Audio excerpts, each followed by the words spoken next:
Welcome to A Conversation with History. I'm Harry Kreisler of the Institute of International Studies. Our guest today is Edward Alden, who is the Bernard L. Schwartz Senior Fellow at the Council on Foreign Relations. He's a former Washington bureau chief of the Financial Times, and his new book is The Closing of the American Border, Terrorism, Immigration, and Security Since 9/11. Ted, welcome to Berkeley. Welcome back to Berkeley. Thank you for having me on the show, Harry. I appreciate it. Where were you born and raised? I was born in Schenectady, New York, but my family moved to Vancouver when I was quite young. My father got a job at the university there in Vancouver, and so my growing up years were all in Canada, in Vancouver. And looking back, how do you think your parents shaped your thinking about the world? Well, I think they shaped it in all sorts of different ways, but one of the acknowledgments that I make in my book is about the many trips I took across the border with my father when I was young. Vancouver's very close to the U.S.-Canadian border, and my dad had a hobby that took him down into Washington State a lot. So I have a lot of early memories about travel across the border and dealing with the border officials in Canada and the United States. The concern at that time was primarily that you were going to try to bring back a bottle of wine or something you weren't supposed to bring back into Canada. Those were the days. Could you hide it under the tire in the back seat without them finding it? Right? And was there much discussion of politics and international affairs around the dinner table? Not a lot, though my father, over the years has gotten more and more interested in politics. But we sat down as a family at the dinner table and we discussed whatever was on anybody's mind. Since 3 of the 4 children were boys, it was usually sports. But we did have good family dinner table conversations. And where did you do your undergraduate and then graduate work? I did my undergraduate all over the place in Canada, actually, at Carleton University in Ottawa and at the University of Victoria, and then I went out to work as a journalist for a few years, and then I went back and finished off at the University of British Columbia. And then I came down here to Berkeley to do graduate work in political science. And here at Berkeley, who did you work with? I worked with a number of people. In the political science department, primarily with Ernie Haas and with Ken Waltz in international relations. And then I became very attracted to the work of a sociologist, Franz Sherman, and worked closely with him on a number of different projects. I also did a couple of courses with Todd Gitlin, who was a strong influence on me during my time here at Berkeley. And one of your first publications, I noticed, was with Franz Sherman and published by the Institute of International Studies. Yeah, no, he generously agreed to work with me on a project and pushed it, and it was a tremendous learning experience for me. He is such an impressive intellect. Linguist, speaks a dozen different foreign languages, and of course, in the early part of his career was an expert on China. I was attracted to his work on American foreign policy, and in particular a book called The Logic of World Power, which I still think is the best single analysis out there of the origins of the Vietnam War, how and why it was the U.S. got itself embroiled in that war. And in both the case of his China studies and his U.S. studies, he really focused on the power struggles within the bureaucracy. Very much, very much. It was his analytical framework was that there were power battles inside the administrations, be it the Chinese government and the United States government, and that those affected very profoundly the policy that ended up being presented to the rest of the world. And the other thing about Franz that was very influential for me was that he was not just a scholar but a journalist. And during the time I worked with him, he wrote a weekly column for Pacific News Service in San Francisco, and really persuaded me, which I think I wanted to believe since I had come in with a journalistic background, that scholarly work and journalism were complementary, that they weren't antagonistic. And how has that worked for you? Because it's an important synergy. One is not the other, but they can actually learn a lot from each other. Well, I think in my case it ended up working out very well. I decided not to continue on the academic path. I went back to journalism, but I ended up working for the Financial Times, which I think is probably the most scholarly of the world's daily newspapers. There are many people who work for the FT who are, by any reasonable standard, experts in the issues they cover. They know as much or more about what they're writing about as the best academics, the best practitioners. in the world. So that was really a kind of perfect home for me, a kind of halfway house between scholarship and journalism. And now with the Council on Foreign Relations, I think very similar in a lot of ways. You have people who are many people who are practitioners who've worked in government. There are former journalists there, but of course there's a scholarly bent to a lot of the work. So I've tried to blend the two in what I've done in my career. And when did you go to the Financial Times? I joined in 1998 as part. I became the bureau chief in Toronto in Canada, and then about 2.5 years later, at the tail end of the Clinton administration, I came down to Washington to work in the Washington bureau, and then eventually worked my way up the ranks of the Washington bureau to become the bureau chief there in Washington. How did Washington change during this interval? I mean, was it really a noticeable impact? The noticeable impact for me was not so much the change of administrations, but it was 9/11. I mean, I came in on the tail end of the Clinton administration when, possibly with the exception of the effort to broker an Israeli-Palestinian peace deal, the agenda was really dominated by nonsense. It was the Monica Lewinsky scandal, the impeachment proceedings, the sort of cultural war that was going on between the Republicans and the Democrats. And then, of course, you had the drama of the Bush-Gore election. But it quickly went back to a kind of business as usual sense. I mean, you may remember early on in the Bush administration, the controversy over stem cell research, and that was the big issue, and so there wasn't really that much on the agenda. And then 9/11 hits, and it really was, for me and I think for everyone in Washington at the time, a transforming kind of experience. The Washington acquired a seriousness after 9/11 that it hadn't had for a long time. But before 9/11, you had as an interest the whole problem of competitiveness and how one addresses those problems. Talk a little about that interest, and because it seems that interest, together with your crossing the border with your father, seems to have helped point you in the direction of the book we're about to talk about. No, I think that's correct. As a journalist, beginning after I left Berkeley and throughout the 1990s, the major issue I wrote about was international trade. I covered the NAFTA negotiations, the Uruguay round negotiations, the fights with Japan in the early part of the Clinton administration. So I became something of an expert on international trade. And then when I joined the Financial Times, wrote more broadly about international economic issues. I mean, the Financial Times is really the newspaper of globalization. That was and is still for the Financial Times the big story. And then so after 9/11, in a way, what I needed to figure out as a reporter was, what are the implications of this new order thrown up by 9/11 for globalization, for the linking of global economies that we had seen grow so dramatically in the 1990s. So that was the way in which really my economic interests led into the topic of this book. Now, interestingly enough, as a prelude to 9/11, there was a document, namely the Rudman Hart Commission report on terrorism, and really it pointed out the contradictions within globalization. Tell us about that.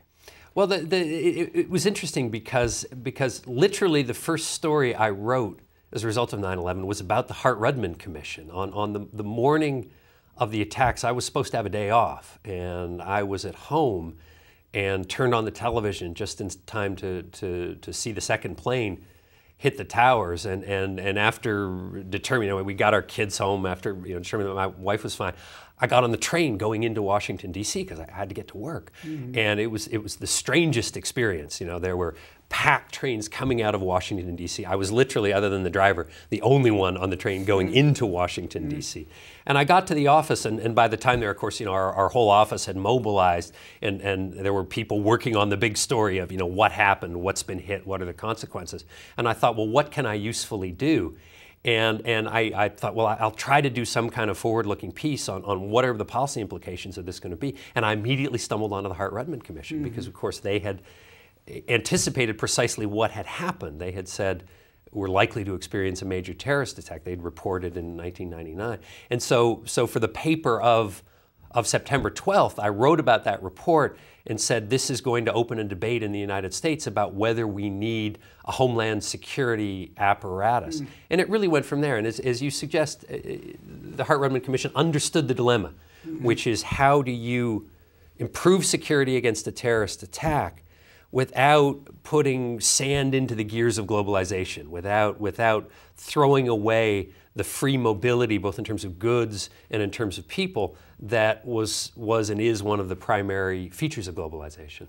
And let's bore into that problem a little. Amy Chua has been a guest on our program, and in her recent book, she really points out on the one hand how power of empires over the years has been highly dependent on the influx or use of talented people from all parts of the world. So in a way, one component of globalization is if you're going to stay ahead competitively, you've really got to attract the best people, the best students, and essentially have open borders. Yeah, I mean, I was influenced by Amy's book and also by a kind of more contemporary version of it, contemporary in the sense that she's written a history of empires, contemporary version by Richard Florida, who wrote a book called The Rise of the Creative Class. And it was the same argument. The argument is that the economies that flourish are the ones that are best at attracting, integrating, making maximum use of the world's most talented people. And Amy argues in that book that this was true, even though you might not have thought it for the Roman Empire and for other great empires in history, and it's certainly been the case for the United States. The danger, she points out, is that openness sometimes creates the seeds of its own destruction, that there can be negative consequences from openness that cause countries to turn their back, to close down. And one of my motivations for writing the book was the fear that after 9/11, the United States had begun to implement measures that in a way were going to kill the goose that laid the golden egg, this openness, this magnet for talent that the U.S. has been for so many years. And you actually, in your own research, cite a lot of examples of how, in a way, interdependent we are. To read you back some of them, as early as 1990, a third of Silicon Valley's scientific and engineering workforce was made up of immigrants, primarily from China and India.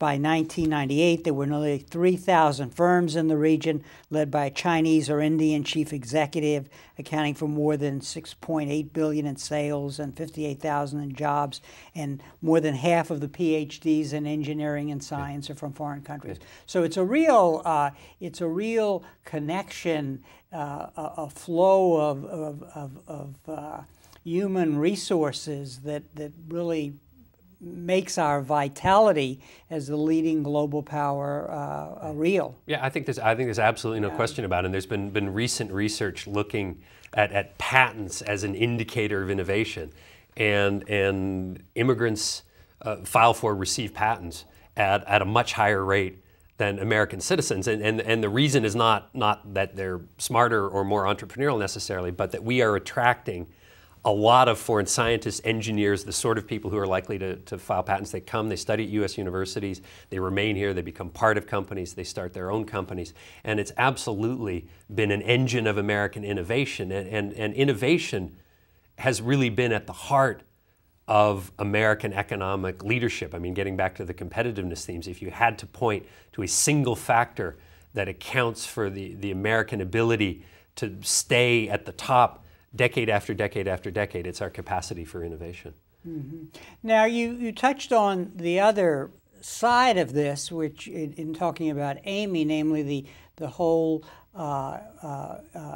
well, it's a historical experience, but it's very much an American experience where you close down the borders. In other words, you have periods of openness followed by clamps downs because of security, because of nativism, because of nationalism. Talk a little about that in the history of the U.S., because even before 9/11, that has been our story. Yeah, there have been periods, and my analysis of it is a little bit different than a lot of the histories. I mean, a lot of the histories look at economics as driving this, that the United States opens in times of economic prosperity and closes at times of economic recession. And if that's correct, we may well be on the cusp of an even more serious closure. But when I went back and I looked at that history, it seemed to me that the missing component in a lot of the analysis was that there was a security fear as well. I mean, the big closing that we're all familiar with took place after the First World War and really preceded the Depression of the 1930s. It, of course, became worse at that time because there weren't jobs here for people to come to, and all countries in the world closed down. But it really, a lot of the post-World War I closing resulted from the fear of importing European conflicts. You know, we had watched the conflagration, we had participated in it in Europe, and many people thought, well, you know, we don't want to import that into the United States, and that was a lot of the impetus for that closure. And I think what we saw post 9/11 was, it was again a similar sort of thing, and the closing we've seen is nothing compared to what we saw after the First World War, but it was the same fear, and the fear is that while openness brings many benefits. It attracts talented people. It allows you to bring in imports of goods at higher quality, lower price.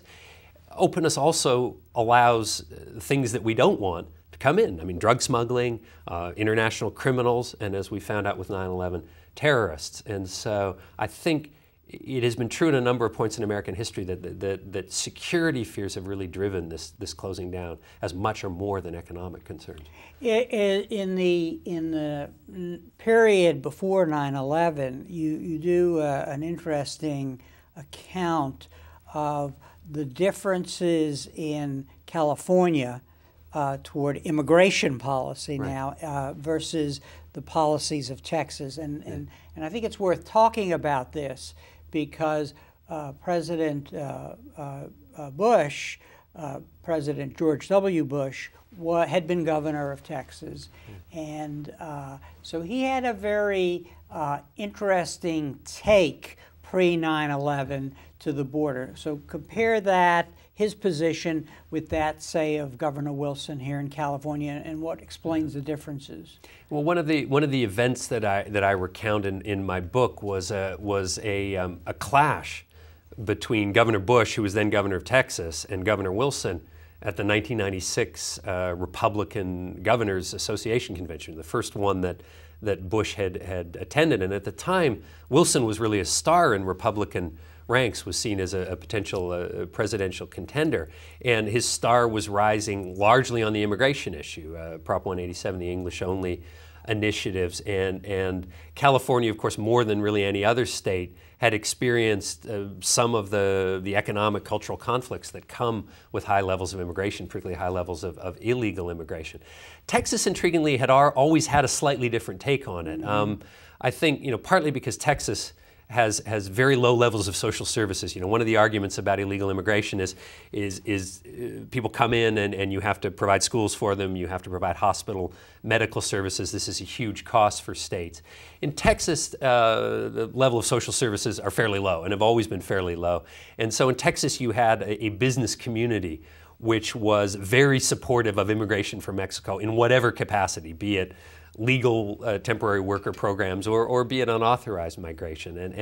And really Bush had a different take on this issue when he became president. He didn't like illegal immigration, but he thought that finding a path to regularize immigration flows from Mexico needed to be a crucial priority for his administration. So he really saw the Wilson elements of the party as destructive for the Republican Party. He thought the future of the Republican Party required bringing Hispanics and Hispanic voters into the Republican Party, and thought Wilson and the policies Wilson was advocating were working against that long-term interest. This is a very intriguing point because the evolution of the Republican Party is conflicted. On the one hand, tapping American nationalism, American exceptionalism, nativism on the one hand, keeping the other out, so to speak, and on the other hand, powerful elements of the business community, both in agriculture and especially in agriculture, that want open borders so that the immigrants can come in. And so there's a history of a legislative struggle here that's really fascinating. And in fact, what had happened was that in making it impossible, you described, for Mexicans to go back to Mexico after working here for intervals during a year, there was a clampdown which essentially froze that cross-border migration, which increased the population in the country. Yeah, no, I mean, I think you've described it very well. Yeah. There's an internal struggle that's long been there in the Republican Party against, that pits essentially the business elements of the party: agriculture, multinational business, hotels, restaurants, other places that employ a lot of lower skilled labor, versus the more kind of cultural nativist elements of the party. And Bush was firmly in the pro-business wing of the Republican Party on that issue. And as you describe, in the 90s, we had seen the nativist elements really acquire much more of a voice, not only in the Republican Party, but the Democrats really had responded to that. The pressure coming from the border states like California had already led to significant increases in enforcement at the southern border during the 1990s. And one of the unfortunate consequences of that was it exacerbated the problem of illegal migrants settling in the United States. I mean, it used to be that there was a fairly easy cross-border flow. People would come and work for part of the year and go back. Well, as you begin to set up barriers at the border, as you raise the cost, if people have to hire smugglers to get them across, when they come into the United States, they're going to stay. And if they decide to stay, they're going to bring their families over, which means you have not just the men, but the women and the children coming over. And then once they've decided to do that, they may well not stay in California or Arizona or Texas. They will fan out into the country to where the work opportunities exist. And so we've seen immigration pressures in parts of the country: Iowa, North Carolina, Alabama, places where we've never seen them before. 9/11, the attack comes, and you focus on many individuals, and we'll talk about some, but the key figures here are Bush, and we've laid out a vision that he had prior to 9/11.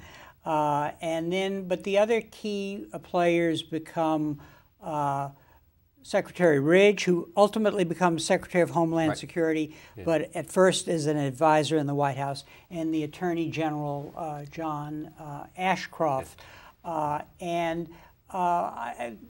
Before we get into the specific battles, one has a sense that there are certain characteristics that these people were very vulnerable after 9/11 and were really looking for handles to deal with the problem, and some might say to cover the embarrassment of what they let happen.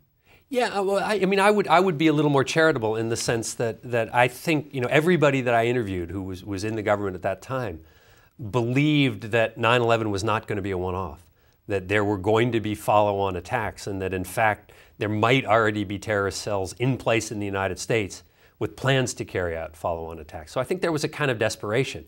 There was a feeling that we'd been hit, we'd missed the signals that we were going to be hit, the damage was catastrophic, and we had no idea of knowing whether we might be hit again, and no sense of how to go about looking for the people who we were worried might hit us again. So I think the motivation wasn't so much embarrassment, it was desperation.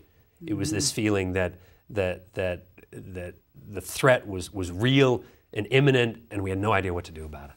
So help us understand what the response was, and how particular sets of problems were dealt with, and I think one has to start with the Justice Department in a way, because you're really saying that Ashcroft suddenly realized that the only tools he had to deal with the problem came out of the immigration and customs side. Well, I mean, you look at this from their perspective, okay? They, in the Justice Department, believed that another attack was almost certainly going to come. And there were two ways it might happen. Either there were terrorist cells that were already in the United States. They had come here, as did the 19 hijackers, and they were waiting. Or else there were people who were going to come from abroad. I mean, all 19 of the hijackers came from abroad, came to the United States on visas. They weren't people who'd been living here for long periods of time. And so how do you try to deal with this? Well, I mean, if you had an FBI that had strong connections in the Arab and Muslim communities around the country, maybe you could find informers, maybe you'd have some way of gathering information that was useful. But the FBI didn't have those contacts. And so domestically, the only tool they could think of was, well, like the hijackers, they're likely to be here on temporary visas of some sort or another.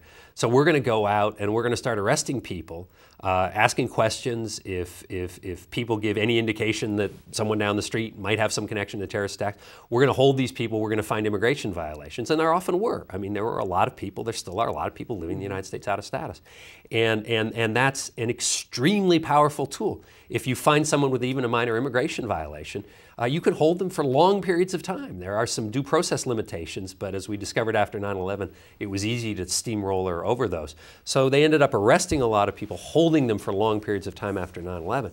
And then at the borders, they began to set up a series of new screening mechanisms and other hurdles to try to keep out potential terrorists who might be trying to come into the country after 9/11. So immigration law was central to both of those responses, both as a way of holding people you had a concern about domestically and as a way of keeping people out that you had reason to be concerned about internationally. So at the Canadian border, I mean, you cite the figures, the traffic, the automobile industry, and so on.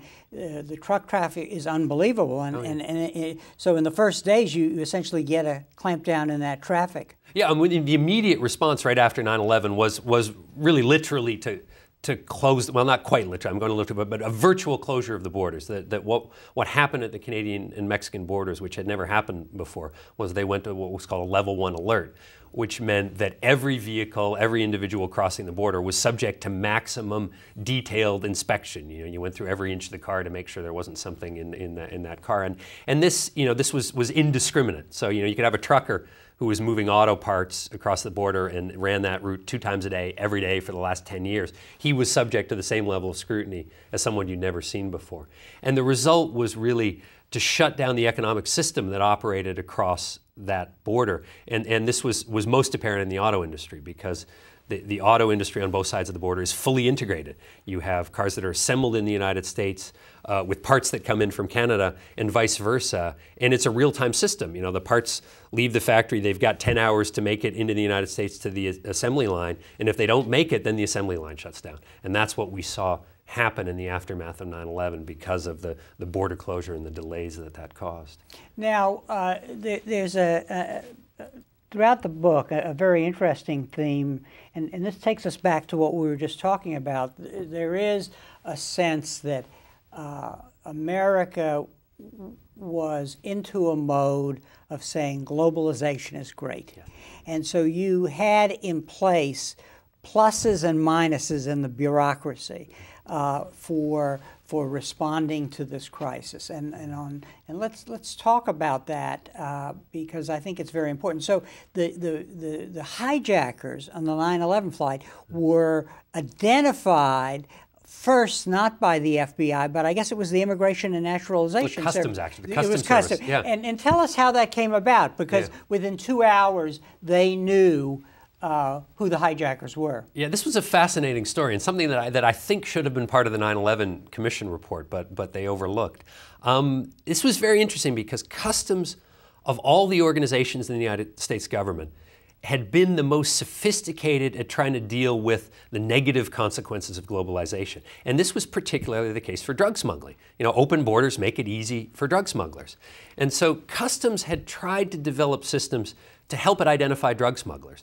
People coming in on airplanes who would be carrying drugs on their person may have in fact swallowed drugs, and how do you identify those people? Well, you know, one possibility is everybody coming off the plane from Colombia or from Mexico or from countries that are sources of drugs, you're just going to inspect them all. You'll put them all into secondary inspection and you'll do searches on everyone. Well, if you do that, you're going to slow down the traffic tremendously. People will complain to Congress. Congress will get upset. You can't do that. Mm-hmm. It wasn't possible to have free movement and do that. So Customs had developed specialized systems to try to say, who is it that we need to be worried about on these planes? And they had received voluntary agreements from the U.S. airlines in which the airlines would share data on incoming passengers, so that Customs would know, you know, was this ticket purchased with cash, which was always a red flag? Was there a credit card that we know might be connected to the drug cartels? Was it purchased in places that we know are used by the drug cartels? Does this passenger fit profiles of drug smugglers? So they could try to narrow the number of searches. And what happened was, it was quite effective. They actually reduced the number of people who were pulled into secondary inspection by about a quarter but the drug seizures went up. So this is a long way of answering your question, and I apologize. But one of the interesting things about that passenger information data was that the airlines had no way to segregate it. So information on domestic passengers, information on international passengers were part of the same database. And Customs had access to both. This wasn't known at the time. I think the ACLU and others would have had things to say about it had they known it. But the result was that when 9/11 hit, Customs had immediate access to the passenger lists and that same kind of data, you know, credit card purchases, where the ticket was purchased, for all of the passengers on the 4 flights. There were two of the 19 hijackers, and we can get back to this if you want, but 2 of the 19 hijackers had been identified already by the CIA as al-Qaeda operatives. So those names flashed up immediately when Customs did the search. And they were able, in various ways, to link those passengers, some by credit card and other information, some by the fact they just sat beside each other, to the others. And within 2 hours, they went to the FBI and they said, we think there were 19 hijackers. We think these are the guys. And they were right. And the other side of this, because there were mechanisms in play to make it easier than one could believe to get into the country. And here we have the case of a different bureaucracy in a different part of the government, namely the visa service, having moved to the notion of, well, let's make it easy as possible for everybody. Let's make it even more easy for Saudis coming into the country. And let's make it so that the travel agents issue the visas when Saudis buy tickets. Talk about that, because that was the dark side. Oh, no question, no question. I mean, the attitude in the 1990s was people coming to the United States is a good thing for the United States. We want them to come here. We want them to be tourists. We want them to spend money. We want them to go to American universities. We want them to get treatment in American hospitals. All of this is a good thing for us. And the restrictions were really all economic ones. We want to know that the people who come here have enough money to come here, return home, that they're not intending to come here and overstay their visas and live and work in the United States, though an awful lot did anyway. But the Saudis were considered virtually no risk. I mean, you know, the records were clear. Saudis came to the United States, they spent a lot of money, they went to the beaches, they partied, and they went home. And so for the visa officers in Saudi Arabia, the scrutiny of Saudi visa applicants was extremely low. There were some who were attuned to the concern over terrorism, but not very many. And so the result was we did everything we could to expedite Saudis coming to the United States, including the scheme involving travel agents, which you know, there's been a lot of confusion about it. The travel agents didn't grant the visas, but it was a way to expedite it. Saudis could give all their information to the travel agents would pass it over to the U.S. Embassy. The U.S. Embassy would stamp the passports, get it back to the travel agents, and they'd be on their way. And of course, was it, how many were Saudis of the terrorists? I think it was 15. I think it's 15, yeah. Now, let's go back to Ashcroft, because what Ashcroft discovers is that if he's going to be able to act, that immigration has courts, basically, that had become routine. Namely, they find somebody who had committed a violation, they bring him into court, an order is issued for him to leave, but often they didn't leave. Right. And Ashcroft saw this as a tool where he could act very quickly. That's very important. Talk about that. Well, they took a set of lessons away from a particular incident that occurred prior to 9/11. On the night of September 10th, close to midnight, Zia Jarrah, who was the pilot of the United flight that was crashed in Pennsylvania when the passengers stormed the cockpit. The terrorist pilot. The terrorist pilot, yeah, the terrorist pilot. Zia Jarrah was pulled over driving 95 miles an hour on Highway 95, which runs up and down the East Coast. He was pulled over in Maryland, just south of the Delaware border, heading north for New York.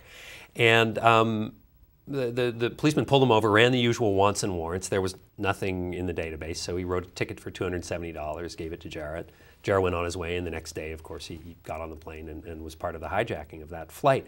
It turns out that at the time, Zia Jarrah was living in the United States illegally. He'd overstayed a visa and actually had violated the terms of his student visa. And it wasn't just Jarrah. A number of the hijackers, including all of the pilots, at some point in time had been out of status in the United States. So Ashcroft and his people looked at this and they said, if we can begin enforcing our immigration laws more aggressively, you know, say that local cop, when he ran the wanton warrant, the information had flashed up, Zia Jarrah has overstayed his visa. He's here illegally. The hope was you would pull him into custody, and perhaps 9/11 never would have happened. So they saw immigration enforcement as being a vital counterterrorism tool, that if we just enforce our immigration laws aggressively across the board, perhaps we'll catch the next 11 hijacker, or at least make it a lot harder for them to organize and carry out another attack. But these extreme measures, at one level, there's just a lot of zero results, basically, because in terms of the people they detained, who they were looking for terrorists without any information, they found nothing. And so it is often the case that you're looking for a needle in a haystack with the hope that that one needle will then prick the bubble of the terrorist plan. Yeah, no, it's a very good way to define it. I mean, the problem with immigration enforcement as a counterterrorism tool is that immigration is a huge world. I mean, there are millions of people who come here every year on visas. There are, you know, by best counts, there's something like 12 million people living in the country without papers, illegal immigrants living in this country. The volume of travel is extraordinary. And the notion that somehow just by being aggressive across the board in enforcement of that set of laws, you're going to catch these handful of people that you're worried about is a long shot. And in fact, that was what the experience showed, that aggressive immigration enforcement identified a lot of illegal immigrants. There were a lot of people were and still are being deported, but it didn't help to identify hijackers. And a lot of what I write about in my book is it wasn't just illegal immigrants. Sadly, there were a lot of people who were here legally, who were trying to come here legally, whose lives were really turned upside down by getting caught on the wrong side of this immigration enforcement campaign, even though they had no connection to terrorism at all. You make a dichotomy between the cops and the technocrats. We'll talk about the technocrats in a minute, but let's give us a summary statement of the cops.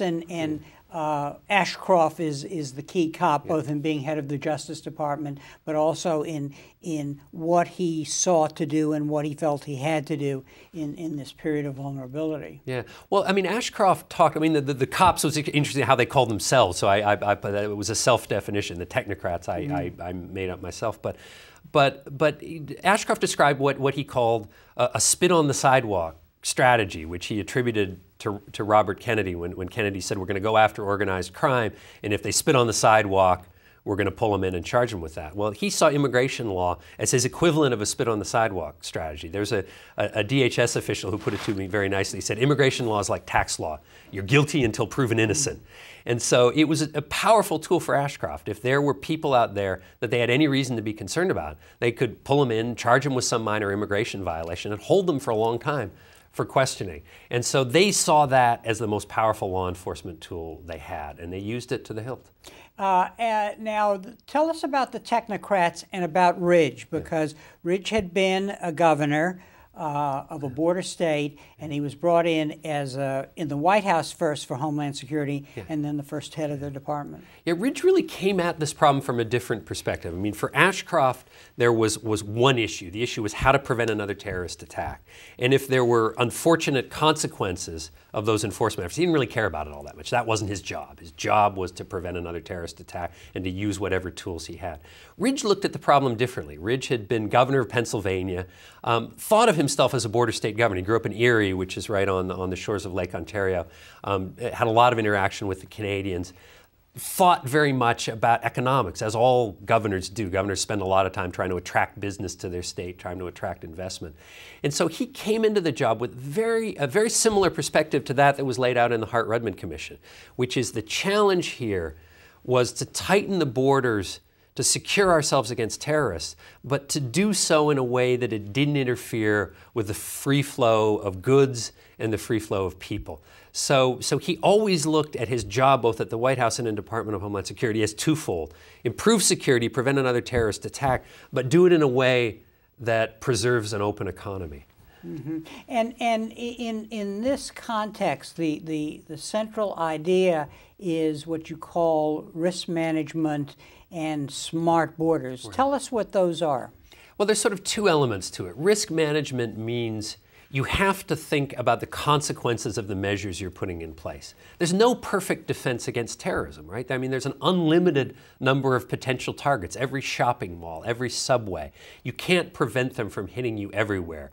And so you have to think, well, what are the measures that we can put in place that give us the biggest bang for the buck, that provide increased security, but with minimal disruption to our daily lives? And so that's the basic concept of risk management. The idea of smart borders was to sort of extend that concept to the borders. So what you want to do is you want at the borders to be as targeted as you possibly can, to spend your time inspecting and scrutinizing those people and those shipments of goods that you have some reason to be worried about, much along the model of what Customs had done with drug smuggling. I mean, to use just one example, what they've tried to do at the northern border, and it hasn't happened as rapidly as it should, but is create what they call these nexus lanes, which are special lanes where if you're a commercial driver or you're a frequent crosser, you can go to the U.S. government and say, this is who I am, this is all my information, you know, run background checks on me, and then when you're satisfied that I'm a good person, then I get to drive through this special lane where I don't have to wait in the long lines at the border. That's smart borders. That's separating out the people you don't need to be concerned about so that the people and shipments of goods that you need to focus on are much smaller, and your likelihood of identifying things of concern goes up. In the story of these struggles, why, who prevailed, I guess is the question, but also why didn't Ridge, did Ridge succeed or did he not, and why do you think? I think early on Ashcroft clearly prevailed, and over some very strong opposition, not only from Ridge and the people around Ridge, but from people within the Justice Department, including the head of the Immigration and Naturalization Service at the time, Jim Ziegler, who objected vociferously to the way in which Ashcroft wanted to use immigration law for these broad roundups and for restricting people coming into the country. But Ashcroft prevailed because nobody else had an immediate solution. The smart borders idea was a good idea, but the tools weren't immediately there. I mean, it required creating databases, gathering information that really didn't exist immediately after 9/11. Some of the mechanisms had been put in place previously, but they never really come to fruition. Whereas Ashcroft had an immediate answer.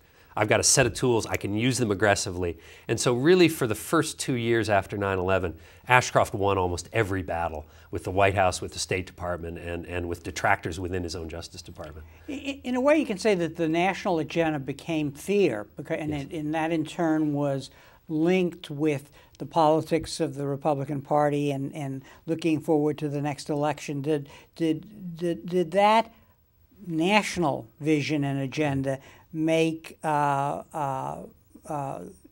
Ridge's efforts more difficult, even to the point of losing out?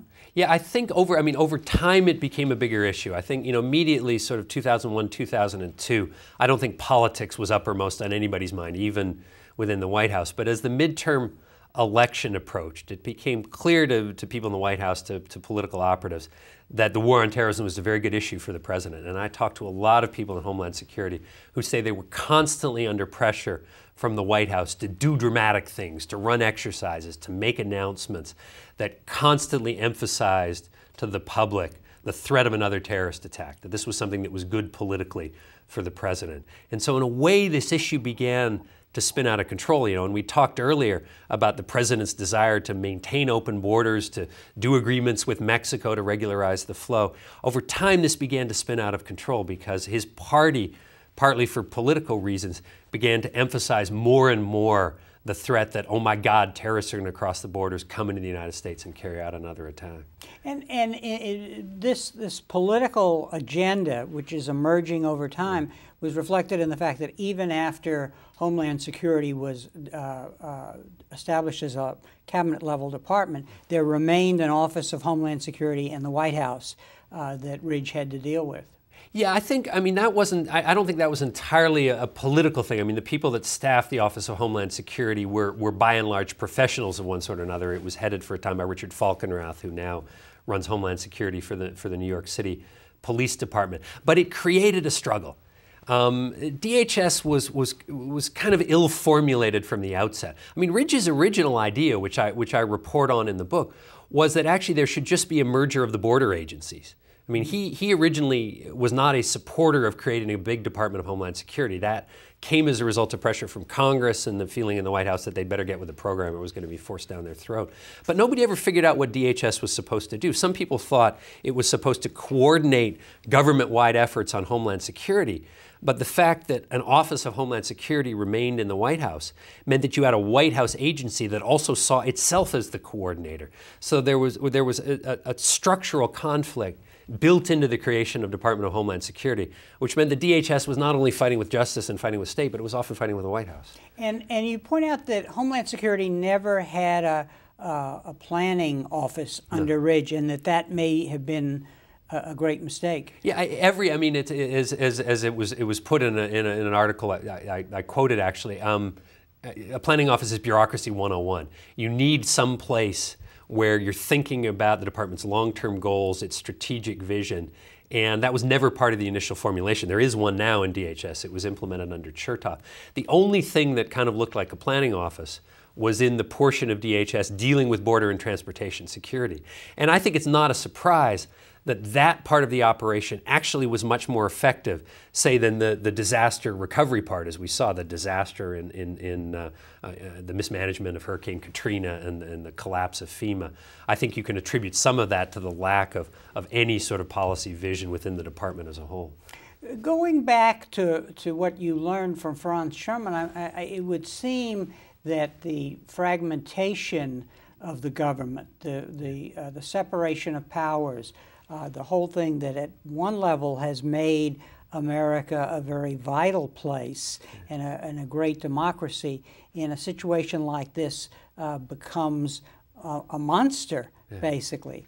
You point out that once Homeland Security was established and all these agencies were put under its umbrella, that it had an amazing reporting responsibility to the Congress. Tell us about that. Oh, it was absurd. There were more than 80 committees that the Department of Homeland Security had to report to in Congress. They spent most of their first year writing reports to Congress about what they hadn't done since they hadn't had enough time to do anything. But I mean, the larger issue of bureaucratic politics, the problem was that even though the White House was putting out papers talking about a national strategy, talking about the border of the future and the smart border, what was happening was incoherent. You had some of these smart border measures being developed, but alongside it you had this whole aggressive immigration enforcement campaign. You had parts of the government working very much at cross purposes.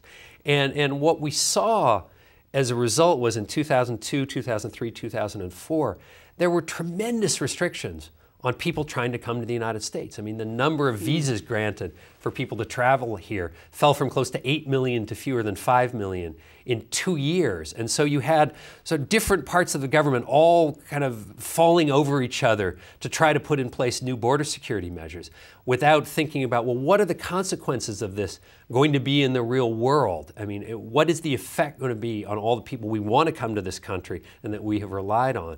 And so the result was really a kind of traffic wreck that we saw take place in 2003, 2004, when, as I write, an awful lot of people we wanted, couldn't get into this country. Mm-hmm. And in a way, there were really very great costs to our soft power. Yes. Because in addition to this inflow of people at all levels, students, prominent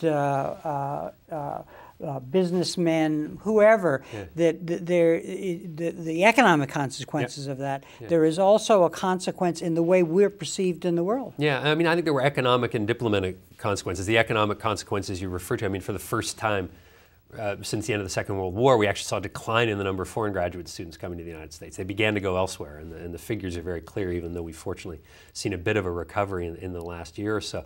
I talked to an endless number of business leaders who said, we can't get visas for people who want to come in and buy our products. We can't get visas for employees.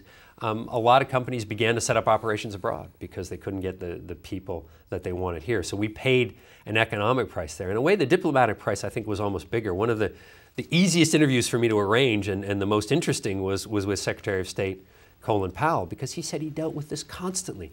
Every meeting he had with foreign leaders, he would get complaints about the way their people were being treated when they tried to come to the United States. I mean, both, senior diplomatic officials. He told me a story about the daughter of a member of the Thai royal family who came here on a student visa, arrived 3 days before she was supposed to under the terms of the visa, got slapped in handcuffs, sent on a plane back to Thailand, told she couldn't come, would have to reapply for a student visa. There was huge diplomatic fallout from this. And I think it was broader than just the leadership. We hear a lot about the consequences of Iraq and the torture policy in Guantanamo, all of which I think was very real. But most people, of course, didn't experience that directly. But almost everybody, at least in the upper levels of a lot of countries around the world, tried to come to the United States, have family members who've tried to come to the United States, they have friends who've tried to come to the United States. And to the extent that they were mistreated at our borders, those are stories that have reverberated across the world. And the message went out. The United States doesn't want you anymore. And that was a very, very costly message for us. You're touching on an important point, which is the link between political leadership, lack of vision and so on, and then the actual implementation by bureaucracy. Yeah. So that you can have a sense that our security requires we do certain things, but at the border, it is implemented by somebody who may be having a bad day and who may not like important people, who may be doing the right things in the right way, but there's always a rotten apple. That's very important. Well, I think that's part of it, but I also think you have to think when you're talking about bureaucracies, what is the core mission? Every bureaucracy, to some extent, is defined by its core mission. And if you think about the border functions, be they the consular officers abroad or the customs and immigration officials who meet you at the airport or at the land borders, throughout the 1990s, the core mission had been facilitate travel. We want people to come here. And in fact, if you do too much to make it hard for people to come here, you may hear about it. Somebody might call their congressman, and their congressman might call your boss, and you might get a call, why are you making it so difficult for people to come here? After 9/11, that mission changed completely. The mission became keeping terrorists out of the United States. And so nobody, no consular officer, no border official was going to get slapped on the wrist for saying no. But if they said yes to the wrong guy, it might cost them their career. So the bureaucratic mission really changed overnight, and that had a profound effect on all of the frontline people who are, the face, in a sense, the face of the United States government to much of the world. Mm-hmm. Let's talk now about your conclusions, because you identify 3. Walk us through them. There are both sort of specific conclusions and broader ones. I think the most important broad conclusion I draw is that we have to think about immigration policy and counterterrorism separately. I mean, there are times when immigration law can be quite useful. If you identify somebody who you think has terrorist connections, you don't have a criminal case, you want to deport them, maybe you can find an immigration law violation and do that. But the notion that simply by tough enforcement of immigration law, you're going to find and deter terrorists, I think has just been proven not to be the case. What you find are you find illegal migrants, and there may be good reasons to do that. But I really think we need to separate the discussion of these two issues, and I hope we do that going forward. And I see them conflated all the time. I mean, Secretary Chertoff talks about the construction of the fence on the border with Mexico as a counterterrorism national security measure, and that's just ridiculous. We can't point to a single case of terrorists using the southern border as an entry point, and if so, the fence probably wouldn't deter them. So that would be my biggest conclusion. Secondly, I just think we need to be far more proactive about attracting the people here we want to attract. There are still measures in place, post 9/11 measures, that really humiliate a lot of people who come, particularly from Arab and Muslim countries. And those numbers have not recovered. The number of visas from places like Pakistan and Saudi Arabia and others are still way down from the pre-9/11 levels. We need to think about how we can attract the people we want from those countries and elsewhere back, not just worry about the enforcement problem, but worry about the attraction problem as well. So those are really the heart of my conclusions. A name, as I think back about the book, that I'm not sure occurred in your book was Vice President Cheney. Yeah. I mean, and so, and what is interesting is, he's been identified with the 1% solution by Ron Susskind, meaning that if there was a 1% chance of something happening, then you came down hard to prevent it from happening. So this, I think, non-mention of Cheney and then the whole failure to adopt risk management Right. is something that's important, because even though he doesn't seem to be hovering all over this, Yeah. there is an inability to understand that concept. Yeah. I mean, to be fair, I do think actually that the department has over time begun to implement a number of these risk management measures. I think we're much better off now than we were in the immediate aftermath. So I think there has been some real progress. Cheney, you're right, is not a leading character in my book. I think, from everyone I talked to, his staff just wasn't that actively involved on this set of issues. But the philosophy that he brought, this notion that the mission was to do everything in our power to prevent another terrorist attack and consequences be damned, was absolutely the philosophy that we saw in this whole set of issues as well. So I think, in a way, he hovers over everything that the Bush administration did, this issue included, even though his staff wasn't as actively involved day to day as, say, they were on Guantanamo or on interrogation policy or some of the other issues we've heard about. And I think we want to emphasize the point that what you're really saying is that the immigration debate, because there was a debate going on, and hopefully there was going to be reform, bipartisan reform of all the problems related to immigration, that terrorism, the counterterrorism fight became a tool in that debate, which corrupted both. Yeah, and I think it hijacked the possibility of doing immigration reform. I think, the specter hanging over all of the discussions in 2006 and 2007 was, we have to have perfect border security. And it was used. I mean, terrorism was used by those who really wanted to crack down on illegal immigrants. It was used by those people as a tool. It was a powerful argument. It's one thing to say, well, they're overcrowding the schools and the hospitals. It's another to say, well, an illegal migrant might carry out a terrorist attack. So there were people who had an interest in conflating the two. What now are we left with regard to your understanding and interest in this whole competitive challenge? Because your book was written, I believe, before the recent financial crisis that we're still in. Yeah. So the question becomes, how does this play out, and what will be its impact on the relative decline in the world of the United States, which may be occurring for other reasons? I mean, this is very much a kind of long-term issue as opposed to a short-term issue. I mean, I don't think immigration or immigration policy is going to be the way we get out of the current economic recession. And in fact, I think we'll see the immigrant numbers drop because the jobs just aren't going to be here. But longer term, the United States has put itself in a difficult position. For many, many years, we had this game to ourselves. I mean, if you were a talented, ambitious person who wanted to travel abroad to further yourself, you were going to come to the United States. We have the world's best universities, best research facilities, most dynamic companies, and a very open policy that was very friendly and attractive to these people. And they came to the United States in great numbers. What happened after 9/11 is a lot of the rest of the world's caught on to this. I mean, the British, the Canadians, the Australians, the Germans, even the Japanese are implementing many measures to try to attract foreign students.